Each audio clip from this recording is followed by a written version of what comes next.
কিছুদিন আগে মানিক মিয়া অ্যাভিনিউতে সবার আগে বাংলাদেশ শিরোনামের এক কনসার্টে সঙ্গীত পরিবেশন করে তুমুল সমালোচনার মুখে পড়েন গায়িকা জেফার রহমান। তার পারফরমেন্সের কিছু খণ্ড ভিডিও সোশ্যাল মিডিয়াতে ছড়িয়ে পড়তেই শুরু হয় সমালোচনা। অনেকে আপত্তি তোলেন, গানের চেয়ে নাচেই বেশি মনোযোগী ছিলেন জেফার।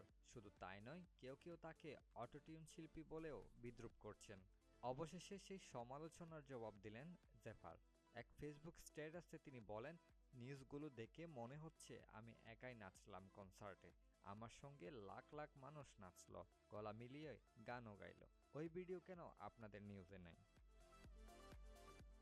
সবার আগে বাংলাদেশ কনসার্টে দর্শকদের স্বতঃস্ফূর্ত অংশগ্রহণের জন্য সবার প্রতি কৃতজ্ঞতা জানিয়ে জেফার বলেন, আমি সত্যিই অনেক কৃতজ্ঞ আপনাদের সবার কাছে।